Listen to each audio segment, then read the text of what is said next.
여기 영국 최고급 호텔에서 일하던 영국인 셰프가 한식은 더럽고 근본도 없는 음식이라며 죽어도 한식을 입에 넣지 않을 것이라고 소리쳤다고 하는데요. 이 셰프는 억지로 가게 된 한식당에서 마주한 충격적인 장면에 입을 다물지 못했다고 합니다. 그녀는 진실을 알아야겠다면서 한국으로 떠나버렸다고 하는데요. 그 한식당에서 무슨 일이 일어나고 있었던 걸까요? 제가 할머니의 식당, 이제는 제 식당이 된 주방에 서서 깊은 숨을 들이쉬었어요. 익숙한 향신료와 끓고 있는 소스 냄새가 코를 찔렀어요. 이게 바로 진짜 요리의 냄새죠. 제 이름은 엠마예요. 26살인 저는 요리에 관해서는 모든 걸 다 알고 있다고 자부해요. 영국 최고의 요리 학교를 나왔고 최고급 호텔에서 일했으니까요. 제 요리 실력에는 의심의 여지가 없어요. 어느 날 아침 제 식당 문을 열었을 때 이상한 냄새가 코를 찔렀어요. 고개를 돌려보니 길 건너에 새로운 간판이 걸리고 있더라고요.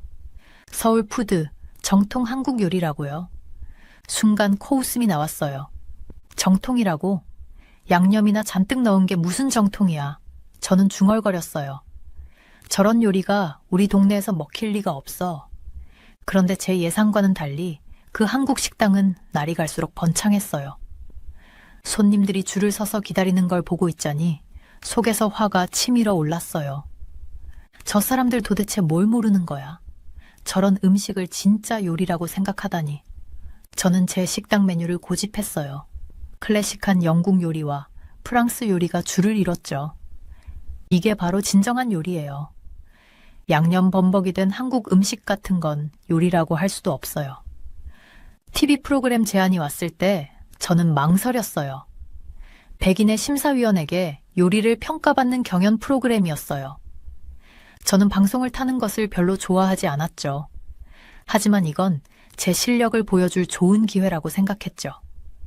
제가 얼마나 뛰어난 셰프인지, 그리고 한식 같은 게 얼마나 형편없는지 모두에게 보여줄 수 있을 거예요. 프로그램 첫날, 한식 퓨전 요리를 만들라는 과제를 받고 속으로 한숨을 쉬었어요. 이게 무슨 말도 안 되는 과제야. 내 완벽한 요리에 저런 걸 섞으라고. 하는 수 없이 김치 리소토를 만들긴 했지만 매 순간 짜증이 났어요. 이건 요리가 아니에요. 그저 유행에 편승한 것뿐이죠. 흥미로운 조합이네요. 심사위원이 말했을 때 저는 속으로 눈을 굴렸어요. 흥미롭다고? 말도 안 돼. 이건 그냥 엉망진창일 뿐이야. 대회가 진행될수록 제 태도는 더 날카로워졌어요. 다른 참가자들이 한식을 칭찬할 때마다 속으로 비웃었죠. 저 사람들은 진짜 요리가 뭔지 모르는 거야. 양념 범벅에 홀딱 반해서. 마지막 날, 서울푸드의 주인과 결승해서 맞붙게 됐을 때 저는 이를 갈았어요. 드디어 기회가 왔어. 내가 진짜 요리가 뭔지 보여주겠어. 한식 따위가 나를 이길 순 없어. 최종 과제는 영국식 피시앤칩스에 한국식 양념을 가미하는 거였어요. 저는 속으로 투덜거렸어요. 내 완벽한 요리를 망치라고? 말도 안 되는 소리야. 요리하는 내내 불만이 가득했어요. 고추장을 넣으면서도 이게 무슨 짓이람 하고 중얼거렸고, 김가루를 뿌리면서도 이러니까 요리가 망가지지라고 생각했어요. 결과를 기다리는 동안에도 제 마음은 변하지 않았어요. 내 요리가 최고야. 한식 같은 건 제 수준에 맞지 않아. 심사위원들이 제대로 된 안목이 있다면 당연히 날 뽑겠지. 그리고 우승자는 사회자의 말이 들렸어요. 저는 눈을 똑바로 뜨고 있었어요. 어떤 결과가 나오든 전 여전히 제가 최고라고 믿었으니까요. 한식? 그건 그저 유행일 뿐이에요. 곧 사라질 거야. 하지만 내 요리? 이건 영원히 사랑받을 거예요. 이게 바로 진정한 요리니까. 결과와 상관없이 저는 제 요리 철학을 바꿀 생각이 전혀 없었어요. 제가 배운 게 최고고 다른 건 모두 한낱 유행일 뿐이니까요. 오늘의 도전 과제 우승자는 준석 씨입니다. 스튜디오에서 박수 소리가 터져 나왔지만 저는 거의 듣지 못했어요. 방 안의 모든 공기가 빨려나간 것 같았어요. 제가 졌어요. 그냥 진 게 아니라 현실에서도 저보다 더 잘하고 있는 바로 그 셰프에게 진 거예요. 준석 씨에게 축하한다고 말했어요. 실망한 기색을 감추려고 노력하면서요. 그는 정중하게 감사하다고 했는데 그게 저를 더 기분 나쁘게 만들었어요. 집으로 가는 길은 흐릿했어요. 텅 빈 제 레스토랑 문을 열 때 패배의 현실이 무거운 담요처럼 저를 덮쳤어요. 이 대회에 모든 걸 걸었는데 제 레스토랑에 필요한 도약이 될 거라고 기대했거든요. 이제 저는 상처 입은 자존심과 산산조각난 자신감만 안고 떠나고 있었어요. 그 다음 며칠은 안개 속에서 지나갔어요. 레스토랑에서 늘 하던 대로 요리를 했지만 마음이 없었어요. 식당은 고집스럽게 텅 비어 있었고 그건 제 실패를 끊임없이 상기시켰죠. 한 저녁 가게를 닫으려고 할 때 직원들이 작은 목소리로 이야기하는 걸 우연히 들었어요. 길 건너편에 새로 생긴 한식당 가봤어. 한 명이 물었어요. 정말 대단해. 맞아. 미안하지만 쉬는 시간에 거기서 밥 먹었어. 다른 한 명이 대답했어요. 음식이 너무 맛있고 서비스가 정말 좋아. 배신감이 느껴졌어요. 제 직원들이 경쟁업체에서 밥을 먹다니. 하지만 그들을 탓할 수는 없었겠죠. 그들은 다른 모든 손님들이 하는 일을 하고 있을 뿐이었어요. 더 나은 레스토랑을 선택하는 거죠. 그날 밤 저는 결정을 내렸어요. 서울 푸드가 왜 그렇게 특별한지 직접 봐야겠다고요. 그래서 다음 날 자존심을 꾹 누르고 길을 건너 준석 씨의 레스토랑으로 들어갔어요. 차이는 즉시 눈에 띄었어요. 제 레스토랑이 조용하고 대부분 비어있는 반면 서울 푸드는 활기로 가득 차 있었어요. 공기 중에는 지글지글 요리하는 소리와 행복한 대화 소리로 가득했죠. 친절한 서버가 저를 테이블로 안내하며 따뜻한 미소와 함께 메뉴를 건네줬어요. 메뉴를 보면서 복잡한 감정이 들었어요. 질투. 맞아요. 하지만 호기심도 있었죠. 요리들이 매력적으로 들렸어요. 전통적인 한국 맛과 현대적인 기술의 조화였죠. 김치전과 와사비 라면을 주문했어요. 창문에 광고된 걸 봤던 요리들이에요. 기다리는 동안 다른 손님들을 관찰하지 않을 수 없었어요. 그들 모두 너무 행복해 보였어요. 음식에 몰입하고 동반자들과 활기차게 대화하고 있었죠. 제 레스토랑에서 그런 열정을 마지막으로 본 게 언제였나요? 음식이 나왔고 첫 입부터 이해가 갔어요. 김치전은 겉은 바삭하고 속은 부드럽고 맛있었으며 새콤하고 짭짤한 맛의 균형이 완벽했어요. 와사비 라면은 놀라웠어요. 국물은 풍부하고 복잡했고 면은 완벽하게 익었으며 와사비의 힌트가 독특한 맛을 더해 제가 먹어본 어떤 라면과도 달랐어요. 먹으면서 여러 가지 감정이 밀려왔어요. 이 요리들에 들어간 기술에 대한 감탄, 새로운 것을 시도하기를 거부했던 제 고집에 대한 후회, 그리고 그 모든 것 밑에는 제가 배울 게 많다는 점점 커지는 깨달음이 있었죠. 식사를 마무리할 때쯤 준석 씨가 주방에서 나왔어요. 우리 눈이 마주쳤고 잠시 숨고 싶다는 생각이 들었어요. 하지만 그는 이미 놀란 표정으로 걸어오고 있었어요. 엠마 씨, 그가 따뜻한 목소리로 말했어요. 여기 오신 걸 영광으로 생각합니다. 음식은 어떠세요? 저는 자존심을 삼키고 솔직하게 대답했어요. 정말 대단해요. 제가 말했어요. 이런 맛은 처음 봐요. 준석 씨의 얼굴이 밝아졌어요. 감사합니다. 그가 말했어요. 같은 셰프의 입에서 나온 말이라 더 의미가 있네요. 그는 잠시 망설이더니 물었어요. 주방을 보고 싶으세요? 그 제안에 놀랐지만 고개를 끄덕이고 있는 저를 발견했어요. 준석 씨가 바쁜 식당을 지나 그의 레스토랑의 심장부로 저를 인도할 때 익숙한 흥분이 일어나는 걸 느꼈어요.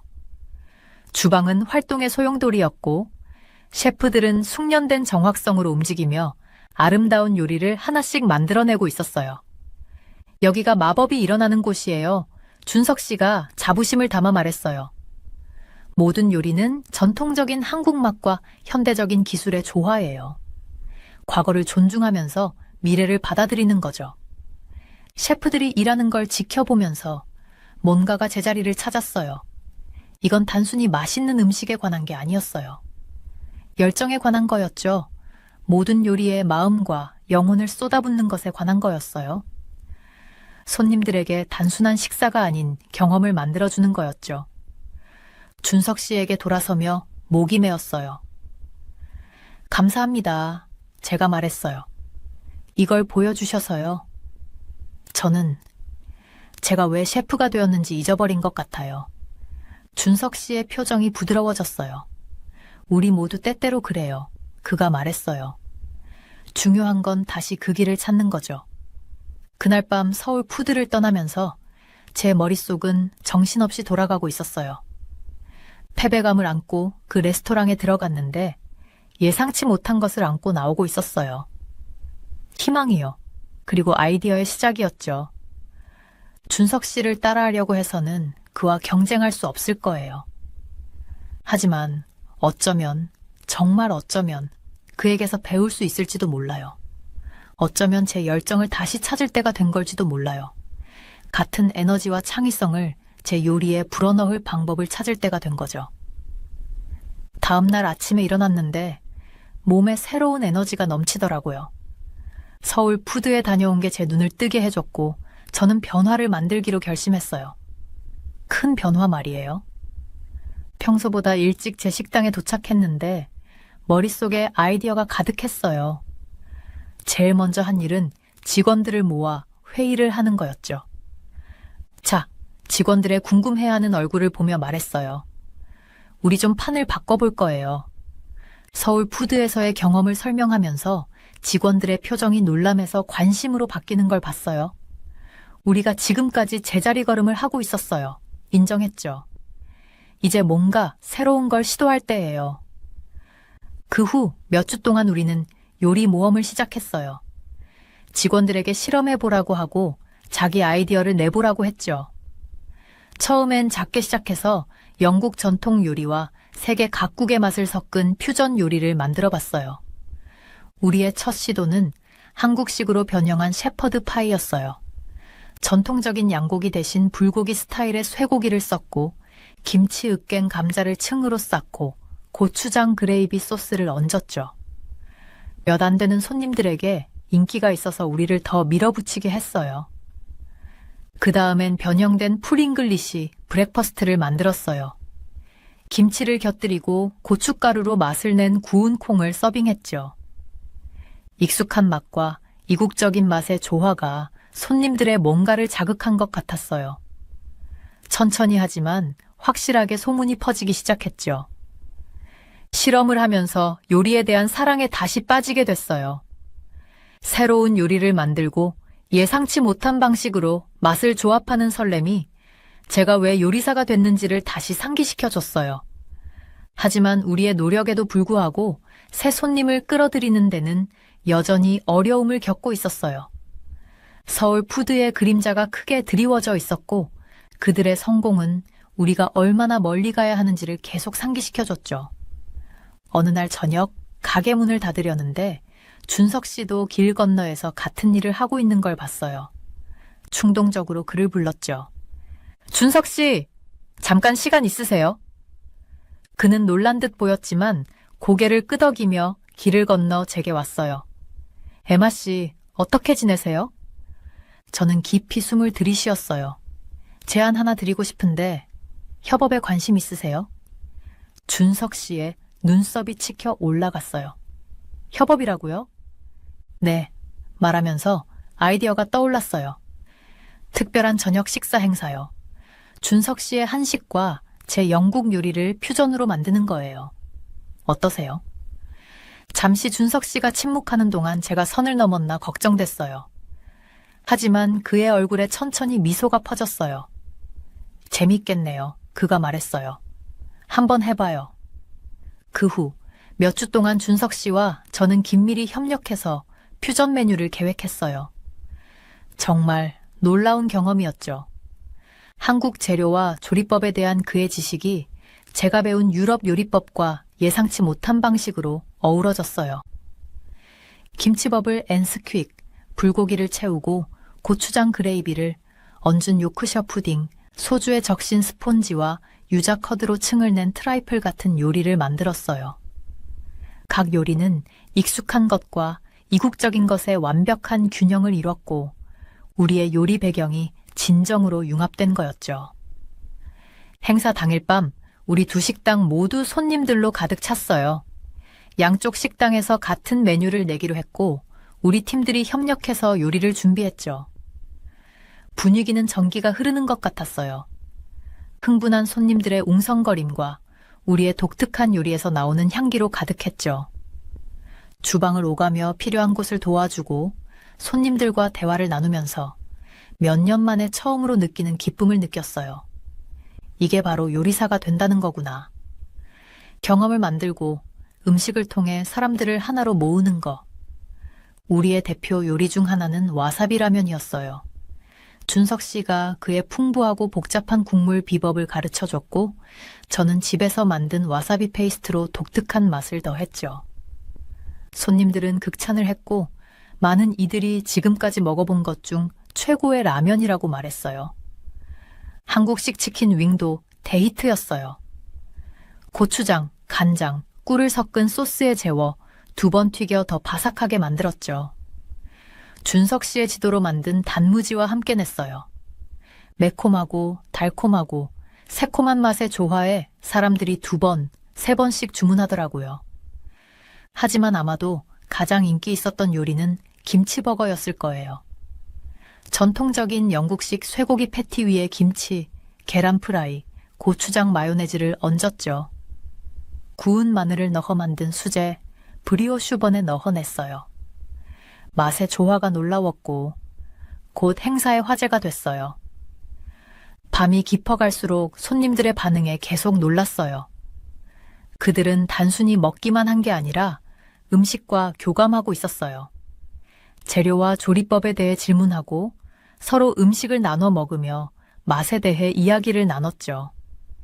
제 식당에서 전에는 본 적 없는 수준의 열정이었어요. 한 노부부가 제 눈에 띄었어요. 할머니 식당의 단골이었는데 제가 인수한 후로는 오지 않으셨거든요. 지금은 불고기를 채운 요크셔 푸딩을 맛있게 드시고 계셨어요. 에마, 얘야, 제가 지나갈 때 할머니가 부르셨어요. 이거 정말 멋지구나. 네 할머니 요리가 생각나면서도 다르네. 신선해. 할머니의 말씀이 제 마음에 와닿았어요. 할머니는 항상 좋은 요리의 비결은 사랑이라고 하셨어요. 재료에 대한 사랑, 과정에 대한 사랑, 그리고 가장 중요한 건 먹을 사람에 대한 사랑이라고요. 어느 순간 제가 그걸 잊고 있었던 거예요. 주변을 둘러보니 웃는 얼굴들, 활기찬 대화, 더 많은 음식을 위해 치워지는 빈 접시들이 보였어요. 그때 깊은 깨달음을 얻었죠. 서울 푸드의 성공, 그리고 지금 이 행사의 성공은 단순히 음식 때문만은 아니었어요. 경험, 관심, 열정. 이 모든 것이 모든 요리와 모든 상호작용에 들어갔던 거예요. 준석 씨의 식당이 인기 있는 건 항상 열려 있어서도 한식이 유행이어서도 아니었어요. 그 문을 들어서는 모든 사람이 소중하게 여겨지고 보살핌을 받고 단순한 식사 이상의 경험을 한다고 느끼기 때문이었죠. 행사는 대성공이었어요. 소셜미디어에는 우리의 퓨전 요리 사진과 리뷰로 가득했죠. 몇 달 만에 처음으로 제 식당의 미래에 대한 희망의 불씨를 느꼈어요. 하지만 그보다 더 중요한 건 제 안에서 변화를 느꼈다는 거예요. 준석 씨와 함께 일하면서 완전히 새로운 맛과 기술의 세계가 열렸어요. 더 많은 지식, 더 많은 경험에 대한 갈증을 느꼈죠.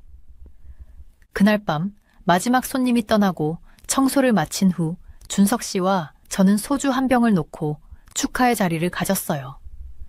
고마워요. 잔을 들며 말했어요. 준석 씨가 없었다면 이런 일은 불가능했을 거예요. 준석 씨가 미소 지었어요. 아니요, 제가 감사드려야죠, 에마 씨. 당신의 아이디어가 우리 두 공동체를 제가 예상치 못한 방식으로 하나로 만들었어요. 우리는 잔을 부딪혔고 부드러운 술이 목구멍을 타고 내려가면서 저는 결심을 했어요. 준석 씨, 제가 말했어요. 한식에 대해 더 배우고 싶어요. 우리가 해온 퓨전 요리뿐만 아니라 진짜 전통 음식 말이에요. 혹시 저한테 가르쳐 주실 수 있을까요? 준석 씨의 눈이 반짝였어요. 영광이죠. 그가 말했어요. 하지만 정말로 배우고 싶다면 한국만한 곳이 없을 거예요. 그 생각이 번개처럼 저를 강타했어요. 한국, 절 사로잡은 이 맛의 원천. 정말 그럴 수 있을까요? 모든 걸 뒤로 하고 지구 반대편으로 떠나는 거요. 제 마음을 읽기라도 한 듯 준석 씨가 말을 이었어요. 서울에서 요리 학교를 운영하는 친구가 있어요. 원하신다면 말씀드려볼 수 있어요. 제가 뭐라고 하는지도 모르고 고개를 끄덕이고 있더라고요. 네, 제 확신에 저도 놀랐어요. 네, 정말 그러고 싶어요. 밤늦게까지 계속 이야기를 나누면서 한국에서의 요리 모험을 계획하는데 몇 년 만에 처음으로 느끼는 설렘이 있었어요. 이제 단순히 제 식당을 살리는 것만이 아니었어요. 제 열정을 다시 찾고 요리사로서뿐만 아니라 한 사람으로서 성장하는 거였죠. 앞으로의 길이 쉽지 않을 거란 걸 알았어요. 새로운 요리법을 배우고 새로운 문화를 접하고 어쩌면 새 언어도 배워야 할 테니까요. 하지만 우리의 퓨전 행사의 성공을 돌아보면서 그게 우리 손님들과 우리에게 가져다 준 기쁨을 생각하면 분명 가치 있을 거라고 확신했어요. 이건 제 여정의 시작일 뿐이에요. 그리고 오랜만에 처음으로 이 여정이 저를 어디로 데려갈지 정말 기대됐어요. 서울로 가는 비행기가 정말 길었어요. 한국에서 뭘 하게 될지 계속 궁금했죠. 제가 진짜 한국 주방에서 잘 할 수 있을까요? 전통 한국 음식을 좋아하기나 할까요? 이게 다 큰 실수면 어쩌죠? 근데 비행기가 착륙하니까 걱정은 싹 사라지고 너무 신났어요. 공항이 엄청 북적거리더라고요.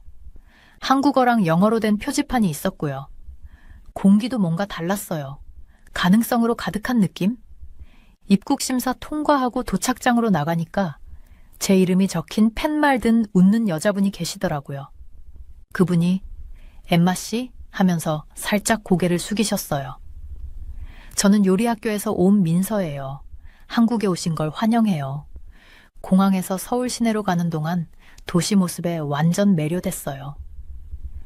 높은 빌딩들이 전통 한옥이랑 나란히 서 있고 거리엔 사람들이 가득하고 길거리 음식 냄새도 솔솔 나더라고요. 민서 씨가 운전하면서 이것저것 설명해 주셨어요. 한국 문화랑 음식에 대해서요. 한국 음식은 균형이 중요해요. 그러시더라고요. 단맛이랑 매운맛, 부드러운 식감이랑 바삭한 식감, 뜨거운 거랑 차가운 거. 이게 다 우리의 조화로운 철학을 보여주는 거죠. 우리가 도착한 곳은 게스트하우스로 개조된 전통 한옥이었어요. 민서 씨가 여기서 묵으실 거예요 하시더라고요. 한국 요리를 진정으로 이해하려면 한국 문화에 푹 빠져야 한다고 생각해요. 그 다음 몇 주는 정신없이 새로운 경험의 연속이었어요. 매일 새로운 맛, 새로운 기술, 한국 요리에 대한 새로운 통찰을 얻었죠. 첫 수업은 길거리에서 시작됐어요. 민서 씨가 서울의 유명한 길거리 음식 시장으로 데려가 주셨거든요. 거기서 여러 가지 맛있는 간식을 팔더라고요. 고추장 소스에 버무린 매콤한 떡볶이도 먹어보고 설탕이랑 견과류 들어간 달달한 호떡도 먹어보고 국물이랑 같이 나오는 어묵도 먹어봤어요. 먹으면서 민서 씨가 한국 문화에서 길거리 음식이 갖는 의미를 설명해 주셨어요. 이런 게 바로 일상의 맛이에요. 그러시더라고요. 사람들을 이어주고 어린 시절 추억을 떠올리게 하죠. 한국에서는 음식이 단순히 배를 채우는 게 아니에요. 공동체와 경험을 나누는 거예요. 다음으로 고급 레스토랑에 갔는데 거기서 유명한 한국 요리사님이랑 같이 일할 기회가 있었어요. 그분이 김치 만드는 복잡한 과정을 가르쳐 주셨는데 발효 과정을 통해 복잡한 맛이 만들어지고 건강에도 좋다고 하더라고요. 김치는 그냥 반찬이 아니에요. 요리사님이 설명하셨어요. 한국 문화를 대표하는 거죠. 김치 만들고 가족이나 친구들이랑 나누는 과정이 우리 전통의 중요한 부분이에요. 그분 지도 아래 여러 종류의 김치를 만들어 봤어요. 흔히 아는 배추김치뿐만 아니라 깍두기, 오이김치, 심지어 현대식 수박 껍질 김치도요. 각각 독특한 맛이 있고 한국 요리에서 쓰임새도 달랐어요. 이 여행에서 가장 깊은 인상을 받은 경험 중 하나는 서울 외곽 산속에 있는 절에 간 거예요. 거기서 사찰 음식으로 유명한 스님께 배울 기회가 있었거든요. 사찰 음식은 단순히 고기나 강한 맛을 빼고 요리하는 게 아니더라고요. 마음을 집중하고 재료를 존중하고 낭비를 줄이는 수행이었어요. 스님께서 채소와 절 주변에서 채취한 산나물만으로 단순하지만 엄청 맛있는 요리를 만드는 법을 보여주셨어요. 사찰 음식에서는 스님이 설명하셨어요. 몸뿐만 아니라 마음과 영혼도 함께 영향을 주려고 해요. 모든 재료를 신중히 고르고 모든 요리를 정성껏 준비하죠. 버섯이나 산나물 같은 평범한 재료로 깊이 있고 복잡한 맛의 요리를 만드시는 걸 보고 정말 감탄했어요. 요리 기술뿐만 아니라 음식에 대해 경건하고 마음을 집중하는 자세를 배웠죠. 한국에 있는 동안 함께 먹는 문화가 얼마나 중요한지 느꼈어요. 가족들이 반찬 가득한 식탁에 둘러앉든 친구들이 부글부글 끓는 부대찌개를 나눠 먹든 식사는 항상 사회적인 행사였어요. 정이라는 개념에 대해서도 배웠어요. 한국에만 있는 개념인데 대충 말하면 사람들 사이의 애정과 유대감 같은 거예요. 음식이 바로 이 정을 표현하고 강화하는 주요 수단이라는 걸 알게 됐어요. 한국에서의 시간이 끝나갈 무렵 떠나야 한다는 게 슬프기도 하고 집에 돌아가서 배운 걸 실천해 볼 생각에 설레기도 했어요. 머릿속에 새로운 아이디어, 기술, 맛 조합들이 가득했죠.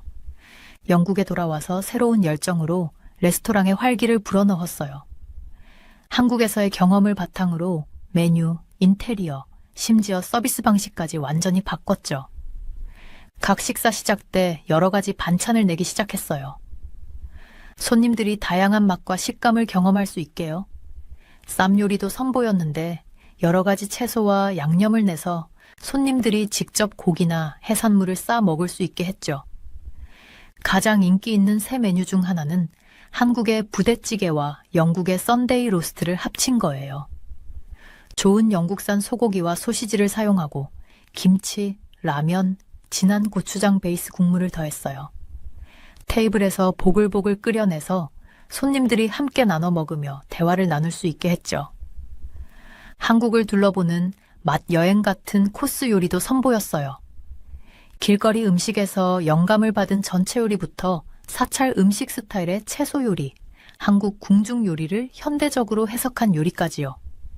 하지만 가장 큰 변화는 레스토랑 분위기였어요. 한국에서 경험한 따뜻한 환대에서 영감을 받아 더 환영받는 느낌의 공동체적인 환경을 만들려고 노력했죠.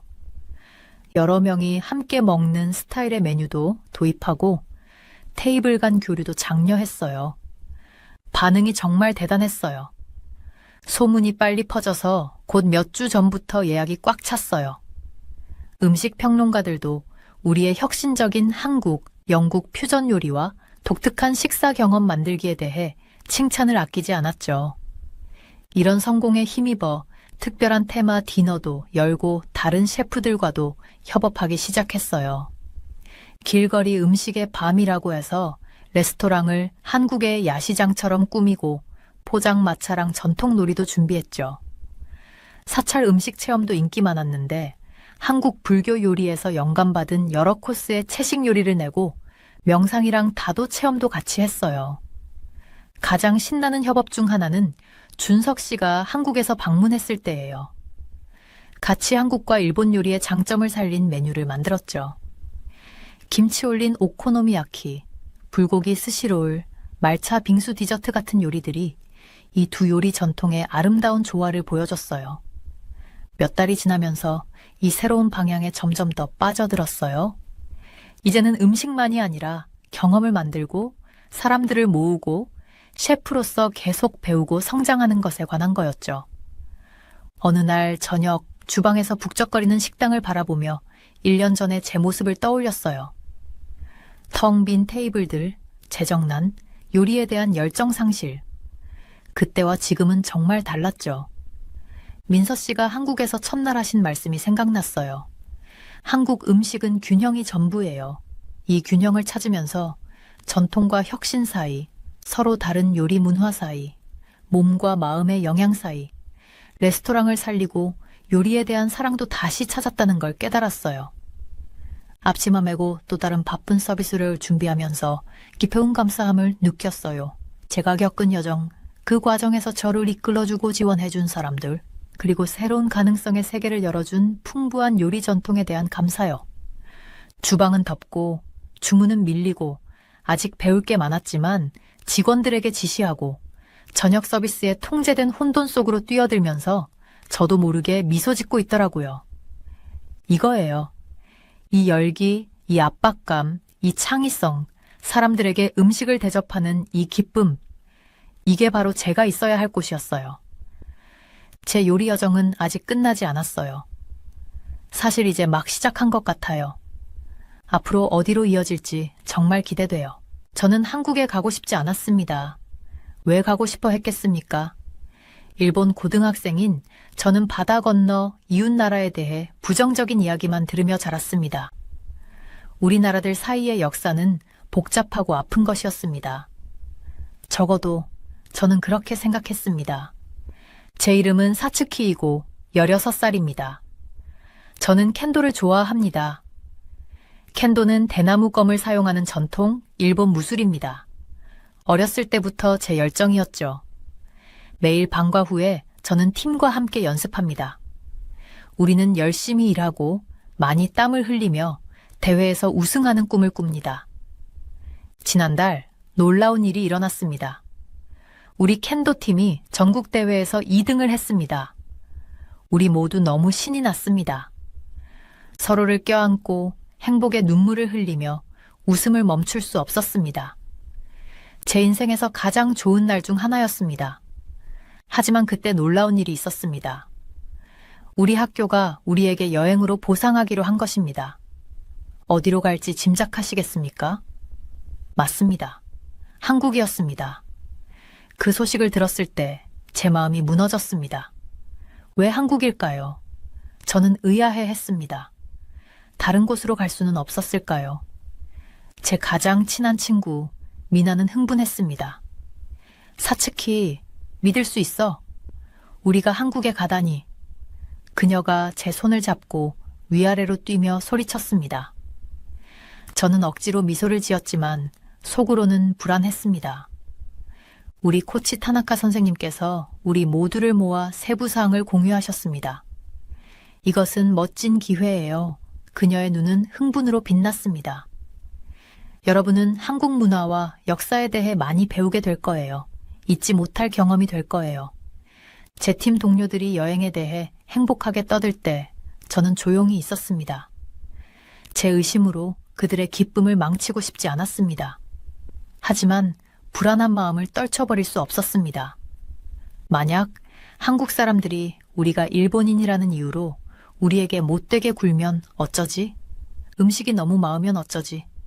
아무것도 이해할 수 없으면 어쩌지? 그날 밤 저녁 식사 때 부모님께 여행에 대해 말씀드렸습니다. 한국이라고? 아버지께서 눈썹을 치켜 올리며 말씀하셨습니다. 그거 흥미롭네. 어머니는 걱정스러워 보이셨습니다. 조심해라, 사츠키. 그녀가 말씀하셨습니다. 그리고 예의 바르게 행동하는 것 잊지 마. 부모님의 반응은 제 불안감을 해소하는 데 도움이 되지 않았습니다. 저는 밤새 뒤척이며 잘못될 수 있는 모든 일들을 상상했습니다. 다음 몇 주는 준비로 정신없이 지나갔습니다.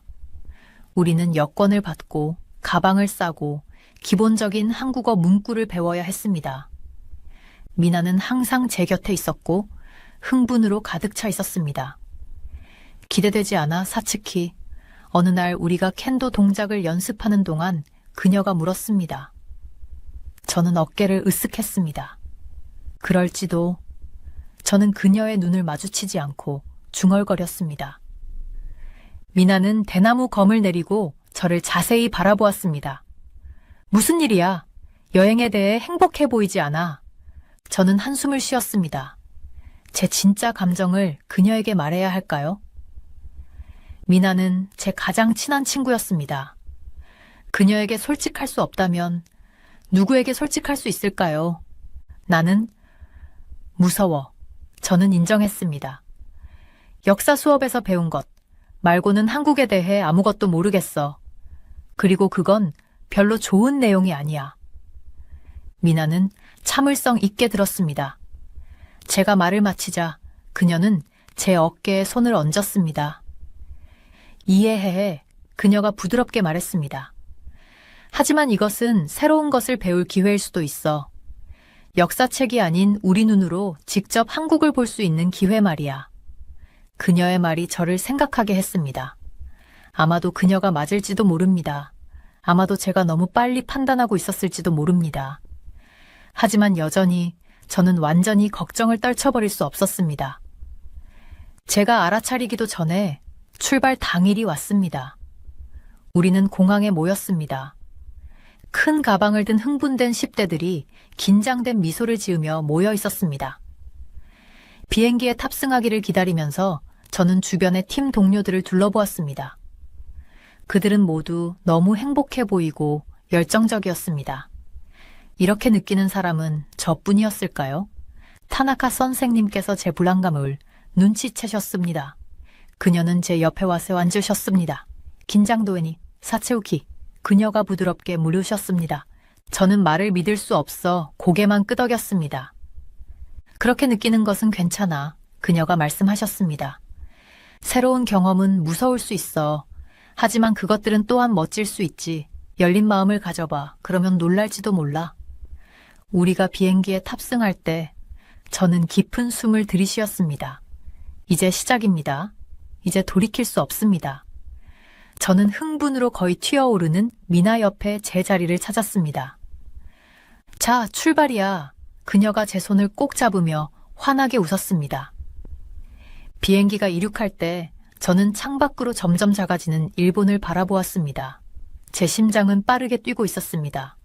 한국은 어떨까요? 그곳이 제 감정을 바꿀까요?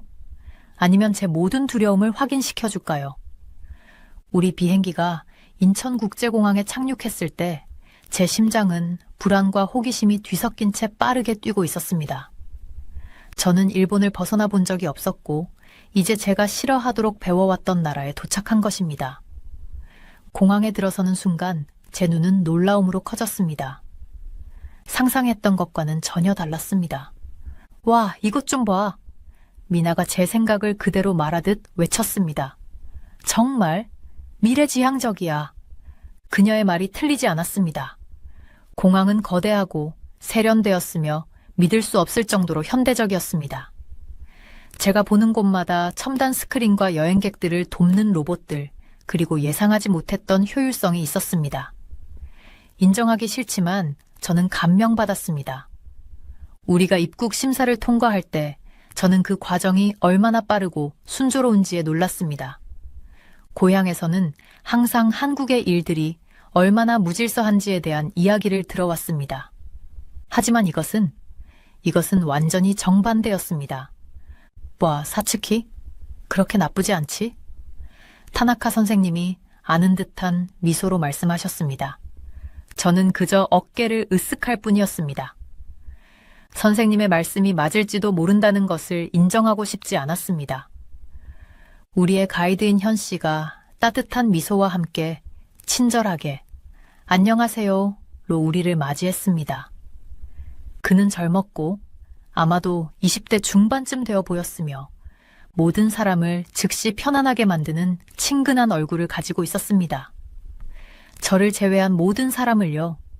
저는 여전히 경계하고 있었습니다. 한국에 오신 것을 환영합니다.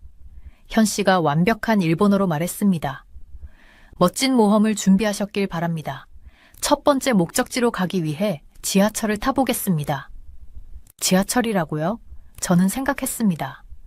관광객들에게는 버스가 더 편하지 않을까요?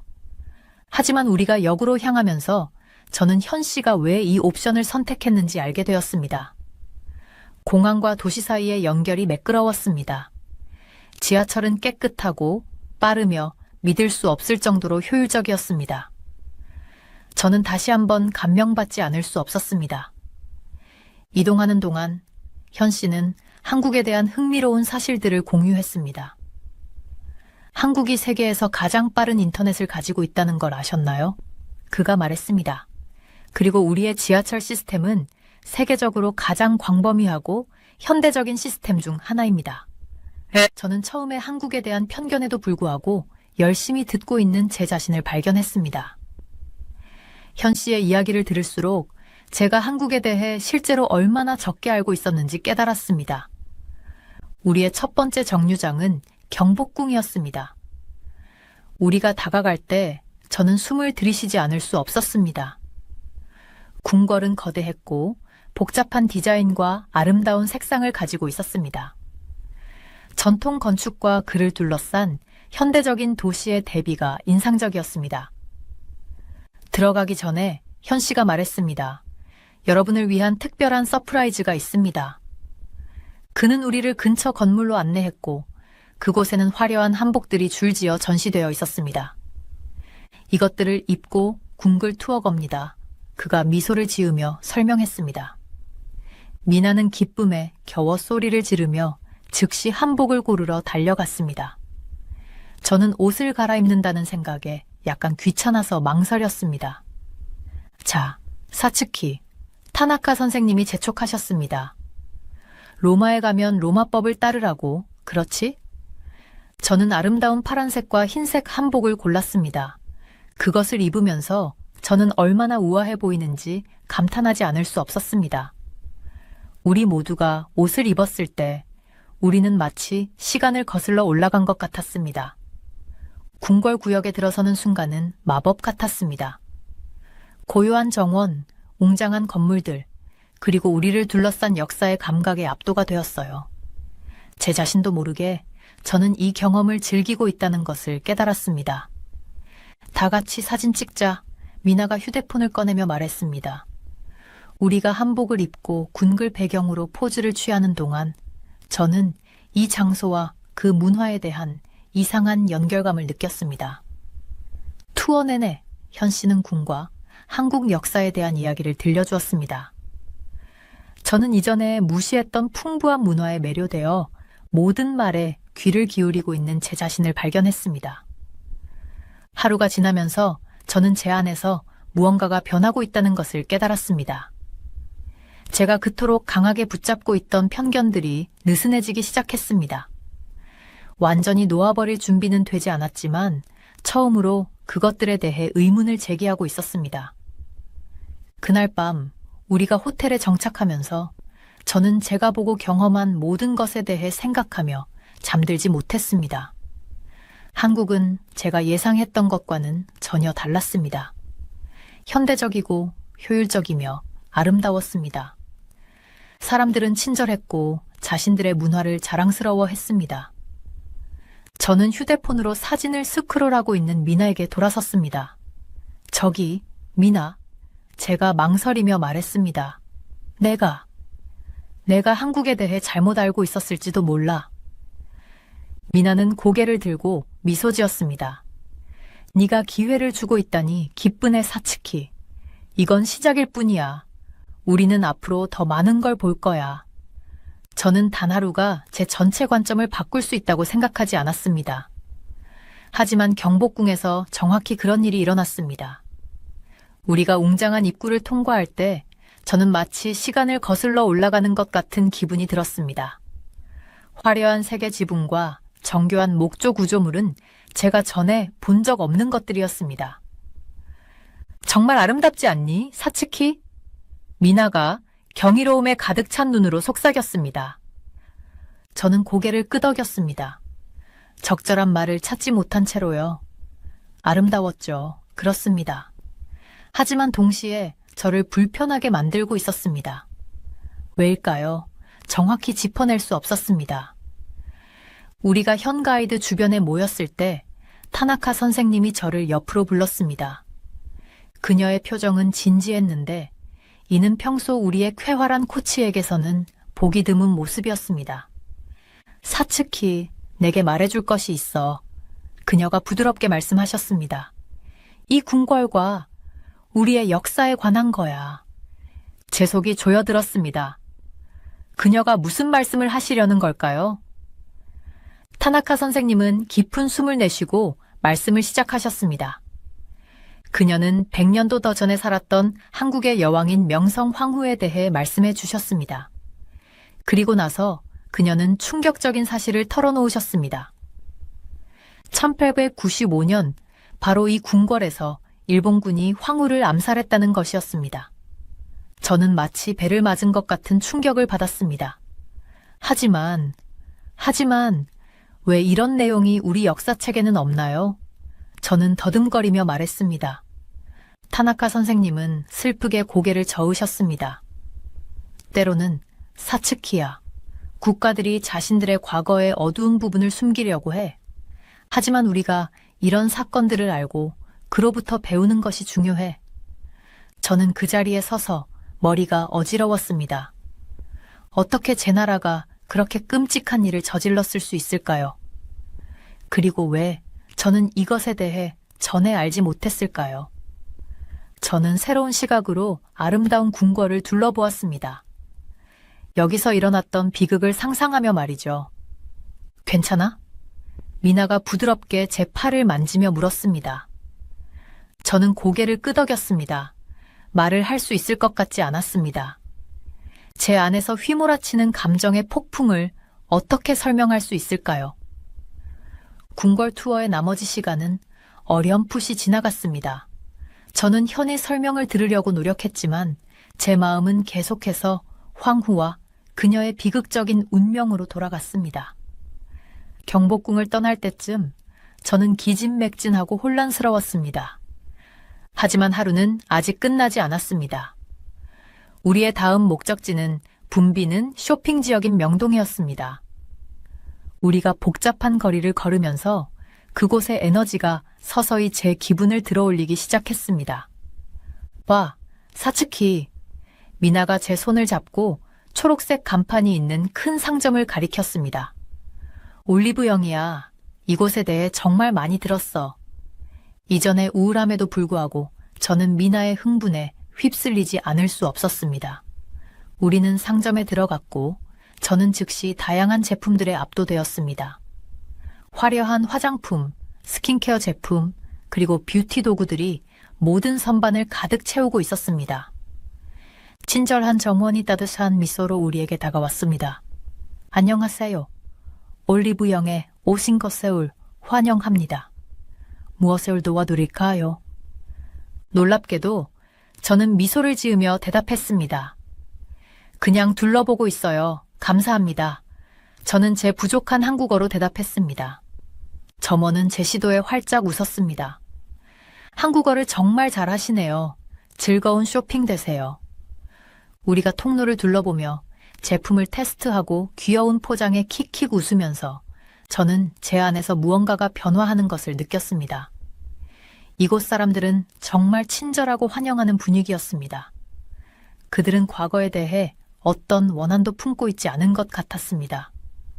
아마도 저도 그러지 말아야 할 것 같다고 생각했습니다. 우리는 한국 뷰티 제품으로 가득 찬 가방과 기쁨으로 가득 찬 마음을 안고 올리브영을 떠났습니다.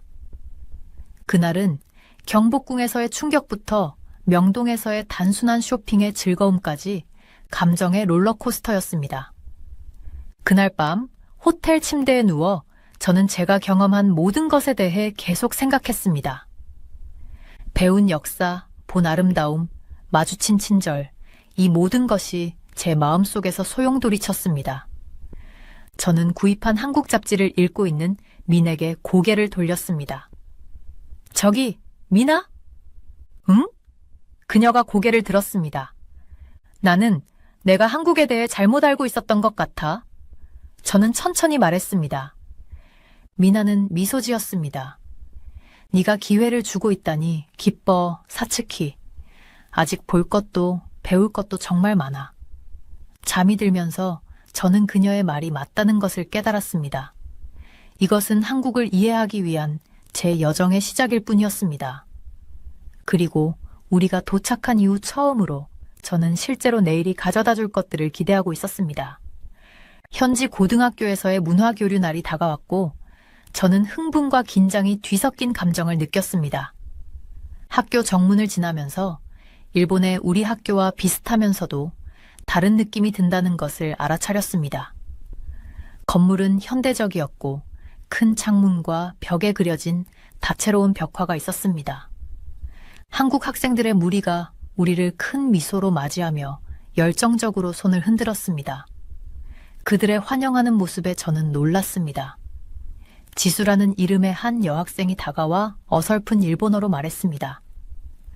안녕하세요. 우리 학교에 오신 것을 환영합니다. 그녀가 제 언어로 말하려고 노력하는 모습에 감동받았고 저도 모르게 미소를 지었습니다. 우리는 검도 시범을 위해 학교 체육관에 모였습니다. 광택난 나무바닥의 익숙한 냄새와 발자국 소리가 저를 집에 있는 것처럼 느끼게 했습니다. 우리가 보호 장비를 착용하는 동안 한국 학생들이 호기심 어린 눈으로 우리를 지켜보고 있다는 것을 알아차렸습니다. 검도를 해본 적이 있나요? 제가 지수에게 물었습니다. 그녀는 고개를 저었습니다. 아니요, 하지만 배우고 싶어요. 우리는 한국 학생들과 짝을 이루어 기본적인 검도 동작을 가르치기 시작했습니다. 그들이 얼마나 빨리 배우는지 보는 것은 놀라웠습니다. 지수의 자세를 도와주면서 우리의 배경이 다름에도 불구하고 배우고 향상시키려는 같은 열정을 공유하고 있다는 것을 깨달았습니다. 휴식 시간에 우리는 앉아서 이야기를 나누었습니다. 지수는 일본에서의 생활에 대해 물었고 저는 열심히 이야기를 나누었습니다. 그녀도 한국 학교 생활에 대해 말해주었습니다. 저는 우리 문화 사이의 유사점과 차이점에 매료되었습니다. K-팝 좋아하세요? 지수가 환하게 웃으며 물었습니다. 저는 주저했습니다. 한국과 관련된 것에 대한 초기의 거부감을 떠올리며요. 하지만 서울 거리에서 들었던 중독성 있는 노래들을 생각해보니 사실 점점 좋아하고 있어요. 라고 솔직히 말했습니다. 지수의 눈이 반짝였습니다. 정말요? 가장 좋아하는 그룹은 누구예요?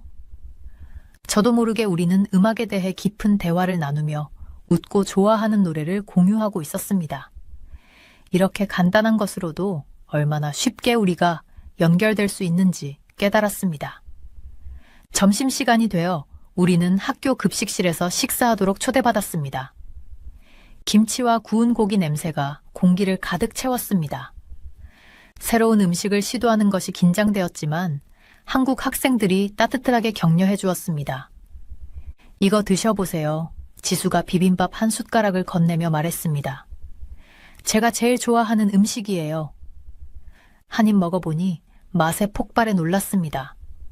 밥, 채소, 매콤한 소스의 조화가 정말 맛있었습니다. 우리가 먹고 이야기를 나누는 동안 한국에서 기대하지 않았던 소속감을 느꼈습니다. 점심 후 우리는 한국어 수업에 참여했습니다. 선생님은 인내심 있고 친절하셨으며 어려운 단어들을 발음하는 것을 도와주셨습니다. 우리는 실수에 웃고 서로를 응원했습니다. 저는 더 많이 배우고 싶어졌고 제가 만나고 있는 이 친절한 사람들의 언어를 이해하고 싶어졌습니다. 하루가 끝나갈 무렵 작별 행사가 있었습니다. 한국 학생들이 우리를 위해 깜짝 선물을 준비했는데 K-팝 댄스 공연이었습니다. 그들이 신나는 음악에 맞춰 완벽한 동작으로 움직이는 것을 보며 저는 감탄을 금치 못했습니다. 그들의 에너지와 열정은 전염성이 있었습니다. 떠날 시간이 되자 슬픔이 밀려왔습니다. 지수와 저는 연락처를 교환하며 연락을 주고받기로 약속했습니다. 작별 인사를 하면서 제 안에서 무언가가 변했다는 것을 깨달았습니다. 오랫동안 가지고 있던 편견들이 무너지고 제가 만난 사람들에 대한 진정한 애정과 존경으로 대체되고 있었습니다. 호텔로 돌아가는 버스에서 저는 조용히 앉아 생각에 잠겼습니다. 그날의 경험들이 제 마음속에서 되새겨졌습니다. 함께 나눈 웃음, 문화 교류, 예상치 못한 연결들. 한국과 한국 사람들에 대해 제가 얼마나 잘못 생각하고 있었는지 되돌아보았습니다. 학교 방문은 어땠나요? 다나카 선생님께서 제 생각에 잠긴 모습을 보시고 물으셨습니다. 저는 선생님을 바라보며 미소 지었습니다. 정말 좋았어요. 저는 솔직하게 대답했습니다. 이렇게 연결된 느낌을 받을 줄은 몰랐어요. 다나카 선생님께서는 이해한다는 듯이 고개를 끄덕이셨습니다. 때로는 직접 경험해보는 것이 우리의 편견을 극복하는 가장 좋은 방법이지요. 라고 말씀하셨습니다. 선생님의 말씀이 제 마음에 와닿았습니다. 이 여행이 단순히 한국에 대해서만 가르쳐주는 것이 아니라 저 자신에 대해 그리고 열린 마음과 마음을 갖는 것의 중요성에 대해 가르쳐주고 있다는 것을 깨달았습니다. 서울의 불빛이 버스 창밖에서 반짝이는 동안 저는 마음속으로 조용히 약속했습니다. 이 교훈을 간직하며 항상 제 선입견을 넘어서서 진정으로 다른 사람들을 이해하려고 노력하겠다고요. 이 하루는 저를 변화시켰고 저는 그것에 감사했습니다. 어떻게 생각하세요? 여러분도 자신의 믿음이나 편견에 도전받은 경험이 있으신가요? 단 하루, 단 한 번의 상호작용이 우리의 관점을 이렇게 깊이 바꿀 수 있다는 것은 놀랍습니다. 그날 밤 잠이 들면서 저는 남은 여행이 가져다 줄 것들과 제가 되어가고 있는 더 열린 마음을 가진 사람에 대해 설렘을 느꼈습니다. 안녕하세요. 저는 이탈리아에 사는 클라라라고 합니다. 저는 제가 한국에 오게 될 거라고는 전혀 생각하지 못했습니다. 이탈리아 엔지니어로서 밀라노에서의 제 삶은 편안하고 예측 가능했습니다. 하지만 때로는 인생이 우리를 위해 다른 계획을 가지고 있죠. 모든 것은 비 오는 화요일 아침에 시작되었습니다. 에스프레소를 홀짝이며 이메일을 훑어보고 있을 때 그것을 보았습니다. 한국 엔지니어링 회사의 일자리 제안이었죠. 처음에는 웃었습니다. 저요? 한국으로 이사한다고요? 불가능해요. 하지만 더 읽어볼수록 호기심의 불꽃이 일었습니다. 프로젝트는 매혹적으로 들렸습니다. 서울을 위한 최첨단 교통 시스템을 설계하는 것이었죠. 그리고 급여는 무시하기 힘들 정도였다고 말씀드리겠습니다. 그래도 여전히 의구심이 들었습니다. 제가 한국에 대해 정말로 아는 게 뭐였을까요? 솔직히 말해서 별로 없었습니다. 한국 드라마를 몇 편 보고 비빔밥을 한두 번 먹어본 게 전부였죠. 하지만 그곳에서 산다고요? 마치 다른 행성 같았습니다. 제 가장 친한 친구 파올로에게 전화해서 그의 의견을 물어봤습니다. 클라라, 너 미쳤니? 그에게 말했을 때 그가 소리쳤습니다.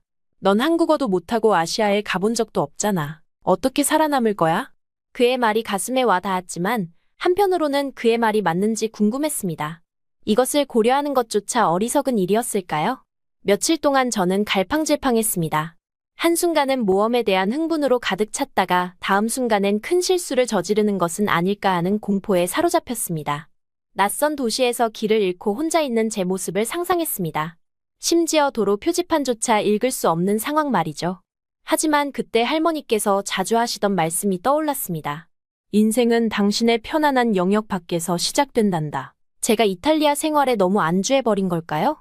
마지막으로 제 자신에게 진정한 도전을 했던 때가 언제였을까요? 떨리는 손으로 전화기를 집어들어 한국 회사에 전화를 걸었습니다. 수락하겠습니다. 제가 말하는 걸 들었습니다. 그렇게 순식간에 제 인생이 영원히 바뀌었습니다. 다음 몇 주는 준비로 정신없이 바빴습니다. 아파트 짐을 싸고 가족과 친구들에게 눈물 어린 작별 인사를 하고 기본적인 한국어 문구를 배우려 노력했죠. 안녕하세요. 거울 앞에서 연습했습니다. 제 혀에 너무나 낯설게 느껴졌습니다. 출발 날짜가 다가올수록 제가 하고 있는 일에 현실이 강하게 다가왔습니다. 만약 그곳이 싫어지면 어쩌지? 일을 제대로 할 수 없으면 어쩌지? 끝내 적응하지 못하면 어쩌지? 출발 전날 밤 거의 잠을 이루지 못했습니다. 잘못될 수 있는 모든 일들을 상상하며 제 위장은 뒤틀렸습니다. 하지만 두려움 아래에는 작은 설렘도 있었습니다. 제 인생 최대의 모험을 시작하려는 참이었으니까요. 다음 날 아침 비행기에 탑승하면서 깊은 숨을 들이쉬었습니다. 자, 시작이다. 저 자신에게 속삭였습니다. 제 인생이 얼마나 크게 바뀔지 그때는 전혀 알지 못했습니다. 비행은 길었고 내내 머릿속은 생각으로 가득 찼습니다. 한국 사람들이 저를 좋아할까요? 의사소통을 할 수 있을까요? 음식이 너무 매우면 어쩌지? 모든 질문은 또 다른 질문으로 이어졌고 서울에 도착할 즈음에는 머리가 어지러울 지경이었습니다. 비행기에서 내리자마자 압도되었습니다. 공항은 거대했고 활기찬 활동으로 가득 찼습니다. 한국어로 된 표지판이 곳곳에서 깜빡이고 있었고 순간 공포감이 들었습니다. 어떻게 길을 찾을 수 있을까요? 하지만 그때 제 이름이 적힌 팻말을 든 친절한 얼굴이 보였습니다. 제가 정착하는 것을 돕도록 배정된 새 동료 미연이었습니다. 그녀의 따뜻한 미소에 즉시 마음이 편안해졌습니다. 한국에 오신 것을 환영합니다, 클라라 씨. 그녀가 완벽한 영어로 말했습니다. 비행은 어떠셨어요? 새 아파트로 가는 길에 대화를 나누면서 제 불안감 중 일부가 녹아내리는 것을 느꼈습니다. 미연은 친절하고 인내심 있게 한국 문화와 관습에 대한 제 모든 질문에 답해 주었습니다. 새 집에 도착했을 때 얼마나 현대적이고 편안한지에 놀랐습니다. 밀라노에 있는 제 집보다 더 좋네요. 제가 외쳤고 미연을 웃게 만들었습니다. 그날 밤 침대에 누워 서울의 낯선 소리를 들으며 복잡한 감정이 들었습니다. 여전히 앞으로 닥칠 일에 대해 긴장되었지만 동시에 커져가는 설렘도 느꼈습니다. 이것은 새로운 것의 시작이었고 아직 상상조차 할 수 없는 방식으로 저를 변화시킬 수 있는 것이었습니다. 잠이 들면서 저 자신과 약속했습니다. 이 경험에 열린 마음과 가슴으로 접근하겠다고요. 배우고 성장하고 어쩌면 이 예상치 못한 곳에서 새로운 집을 찾을 수 있을지도 모른다고 말이죠. 그 후 몇 주 동안 미연 씨는 한국 문화와 직장 생활에 대한 제 안내자가 되었습니다. 그녀는 인내심을 가지고 관습과 전통을 설명해 주었고 지하철 이용을 도와주었으며 한국 요리를 소개해 주었습니다. 처음에는 모든 것이 너무 달라서 압도당했습니다. 매운 음식은 제 눈물을 나게 했습니다. 한국어는 한마디도 이해할 수 없었습니다. 긴 근무 시간은 저를 지치게 했습니다. 하지만 천천히 저는 한국 생활의 독특한 면들을 감사하게 여기기 시작했습니다. 온라인으로 무엇이든 주문하면 몇 시간 내에 배달받을 수 있는 편리함. 도시를 쉽게 다닐 수 있게 해주는 발달된 대중교통. 밤에 혼자 걸어도 느껴지는 안정감. 어느 날 미연 씨와 점심으로 비빔밥을 먹으면서 저는 고백했습니다. 알아요. 처음 여기 일자리 제의를 받았을 때 거의 거절할 뻔했어요. 한국에 대한 고정관념이 너무 많았거든요. 미연 씨는 놀란 표정을 지었습니다. 정말요? 무엇이 마음을 바꾸게 했나요? 저는 잠시 생각해 보았습니다. 제가 스스로를 제한하고 있었다는 걸 깨달은 것 같아요. 낯선 곳, 집과는 너무 다른 곳에 있는 것이 두려웠죠. 하지만 지금은 그 두려움 때문에 포기했다면 얼마나 많은 것을 놓쳤을지 알게 됐어요. 미연 씨는 따뜻하게 미소 지었습니다. 한국의 기회를 주신 것을 기쁘게 생각해요. 때로는 성장하기 위해 우리 자신을 편안한 영역 밖으로 밀어내야 해요. 그녀의 말이 제 마음에 와닿았습니다. 제가 여기 온 것이 바로 그런 것 아니었나요? 그리고 보세요. 짧은 몇 주 만에 이미 얼마나 많은 것을 배우고 경험했는지요. 그날 밤, 저는 이탈리아에 있는 제 친구 파올로에게 긴 이메일을 썼습니다. 회사에서 다루고 있는 놀라운 기술, 한국 인프라의 효율성, 그리고 제가 만난 사람들의 친절함에 대해 이야기했습니다. 이곳에 대해 내가 얼마나 잘못 알고 있었는지 믿지 못할 거야 라고 썼습니다. 한국은 나에게 엔지니어링뿐만 아니라 열린 마음을 갖고 내 선입견에 도전하는 것에 대해 너무나 많은 것을 가르쳐주고 있어. 보내기 버튼을 누르면서 저는 여기서 또 어떤 것을 발견하게 될지에 대한 설렘을 느꼈습니다. 한국은 놀라움으로 가득 차 있었고 저는 마침내 그 모든 것을 받아들일 준비가 되어 있었습니다. 다음 날 아침, 시차 적응으로 몽롱한 상태로 회사 본사에 도착했습니다. 최첨단 연구실을 둘러보고 고급 기술을 보면서 저는 입이 떡 벌어졌습니다. 이곳은 이탈리아에 있는 우리 시설보다 몇 광년은 앞서 있었습니다. 그 후 몇 주 동안 저는 일에 푹 빠져 주변의 효율성과 혁신에 감탄했습니다. 하지만 회사 밖에서는 길을 잃은 것 같고 외로웠습니다. 언어 장벽이 좌절스러웠고 고향 음식이 그리웠습니다. 어느 저녁, 향수병을 느끼며 이탈리아에 있는 옛 동료 파올로와 영상통화를 했습니다. 한국은 어때? 라고 그가 열정적으로 물었습니다. 저는 한숨을 쉬었습니다. 일은 놀랍지만 나는 너무 이방인 같아. 여기 온 게 실수였나 봐. 파올로의 목소리가 부드러워졌습니다. 시간을 좀 줘, 클라라. 왜 이 기회를 잡았는지 기억해.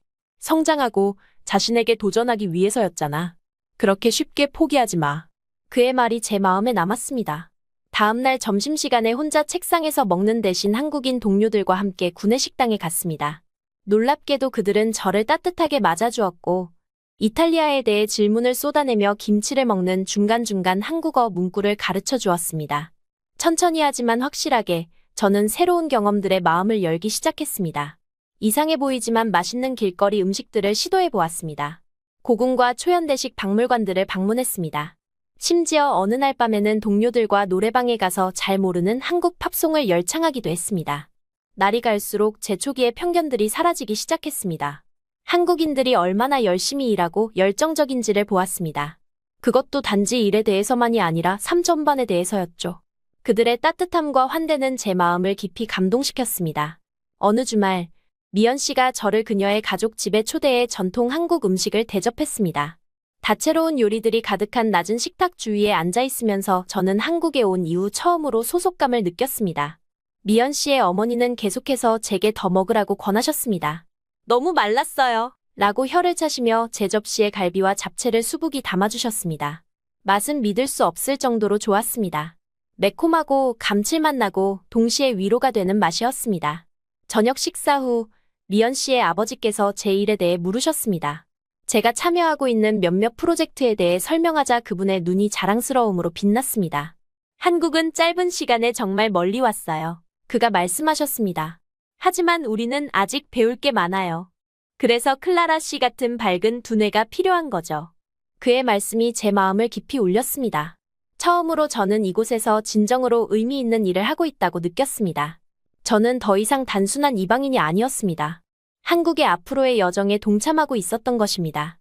그날 밤, 침대에 누워 제가 얼마나 멀리 왔는지 되돌아보면서 저는 깊은 깨달음을 얻었습니다. 변한 것은 한국만이 아니었습니다. 저도 변했던 것입니다. 제 시야는 넓어졌고, 제 가정들은 도전받았으며, 제 마음은 새로운 가능성들에 열리게 되었습니다. 저는 파울로의 격려의 말을 떠올리며 미소 지었습니다. 그는 옳았습니다. 저는 그저 시간이 필요했을 뿐이었습니다. 한국은 직업적으로나 개인적으로나 정말 많은 것을 제공했습니다. 그리고 저는 겨우 그 표면을 긁기 시작했을 뿐이었습니다. 새로운 결심으로 저는 이곳에서의 모든 순간을 최대한 활용하기로 맹세했습니다. 배우고, 성장하고, 제가 받은 이 놀라운 기회를 온전히 받아들이기로 했습니다. 한국은 제가 있을 거라고 예상했던 곳은 아니었지만 어쩐지 정확히 제가 속해 있어야 할 곳처럼 느껴지기 시작했습니다. 어느 비 오는 오후, 저는 우울한 기분으로 퇴근길을 터벅터벅 걷고 있었습니다. 갑자기 친절한 아주머니 한 분이 달려와 제 머리 위로 우산을 씌워주셨습니다. 감기 걸릴라? 그분은 서툰 영어로 나무라시며 저를 근처 카페로 재촉하셨습니다. 완전히 모르는 사람에게 보여주신 그 어머니 같은 걱정에 감동했습니다. 아늑한 카페 안에서 저는 김이 모락모락 나는 라떼를 홀짝이며 창문을 타고 내려가는 빗방울들을 바라보았습니다. 그때 미연에게서 메시지가 왔습니다. 힘든 하루였어요? 나중에 저녁 먹으러 가요. 기분 전환하기 딱 좋은 곳을 알아요. 저는 이렇게 사려 깊은 친구가 있다는 것이 얼마나 행운인지 깨닫고 미소 지었습니다. 처음 왔을 때 저는 너무나 폐쇄적이었습니다. 하지만 미연의 인내심과 친절함이 서서히 제 방어벽을 허물어뜨렸습니다. 이제 저는 그녀를 단순한 동료가 아닌 진정한 친구로 여기게 되었습니다. 그날 저녁, 미연은 저를 아주 작은 구멍가게 같은 식당으로 데려갔습니다. 쾌활한 주인은 우리를 오랜 친구처럼 반갑게 맞이하며 반찬이 가득 쌓인 테이블로 안내했습니다. 우리가 육즙 가득한 삼겹살을 구워 아삭한 상추에 싸먹는 동안 스트레스가 녹아내리는 것을 느꼈습니다. 이 가게는 50년 동안 있었대요. 미연이 음식을 씹으며 설명했습니다. 주인이 할머니에게 배운 레시피래요. 음식이 정말 대단하지 않나요? 저는 입이 가득 차 말을 할 수 없어 열렬히 고개를 끄덕였습니다. 모든 요리에 담긴 깊은 맛이 믿을 수 없을 정도였습니다. 한국 요리에 얼마나 많은 역사와 전통이 담겨 있는지 생각하게 되었습니다. 있잖아요. 저는 깊은 생각에 잠겨 말했습니다. 예전에는 이탈리아 음식이 세계 최고라고 생각했어요. 하지만 한국 음식이 그에 견줄 만한 것 같아요. 미연이 웃었습니다. 드디어 인정하시는군요. 그래서 한국에 대해 또 어떤 점을 좋게 보게 되셨나요? 저는 잠시 생각에 잠겼습니다. 효율성이 정말 인상적이에요. 어떤 것이든 언제든 배달시킬 수 있다는 점이요. 그리고 대중교통이 너무 깨끗하고 편리해요. 맞아요. 미연이 동의했습니다. 그런데 사람들은 어떤가요? 저는 우산을 씌워주신 아주머니와 제가 경험한 다른 작은 친절들을 떠올렸습니다. 사람들이 제가 예상했던 것보다 훨씬 더 따뜻해요. 저는 인정했습니다. 외국인들에게 모두 차갑고 불친절할 거라고 걱정했거든요. 하지만 대부분의 사람들이 정말 환영해 주셨어요. 미연이 고개를 끄덕였습니다. 우리는 한국어로 정이라는 말이 있어요. 다른 사람들과 깊은 공감과 유대감을 느낀다는 뜻이에요. 우리 문화의 중요한 부분이죠. 식사를 마치면서 저는 제 시각이 얼마나 많이 바뀌었는지 깨달았습니다. 처음 왔을 때는 부정적인 것들에만 집중했었습니다. 붐비는 거리, 낯선 관습들, 언어 장벽 같은 것들 말이에요. 하지만 이제는 한국 문화의 아름다움을 보기 시작했습니다. 그날 밤, 저는 이탈리아에 있는 파올로에게 긴 이메일을 썼습니다. 아늑한 식당과 맛있는 음식 그리고 한국에 대한 제 커져가는 애정을 설명했습니다. 아직도 고향이 그립긴 해요. 저는 썼습니다. 하지만 여기서 정말 많이 배우고 있어요. 이 나라는 놀라움으로 가득 차 있어요. 잠들기 전, 저는 아파트 창가에 서서 반짝이는 도시의 불빛들을 바라보았습니다. 서울이 점점 낯선 곳이 아니라 집처럼 느껴지기 시작했습니다. 그 생각에 설레면서도 두려워졌습니다. 내가 알고 있던 모든 것에서 멀리 떨어진 이곳에서 집 같은 느낌을 받기 시작했다는 것은 무엇을 의미할까요? 앞으로 몇 달 동안 제 시각은 얼마나 더 변할까요? 잠이 들면서 저는 그것을 알아가는 것이 실제로 기대된다는 것을 깨달았습니다. 위에 다른 따뜻한 사연들도 있으니 꼭 시청해주세요. 구독과 좋아요 부탁드릴게요. 끝까지 시청해주셔서 감사합니다. 그럼 내일 또 만나요.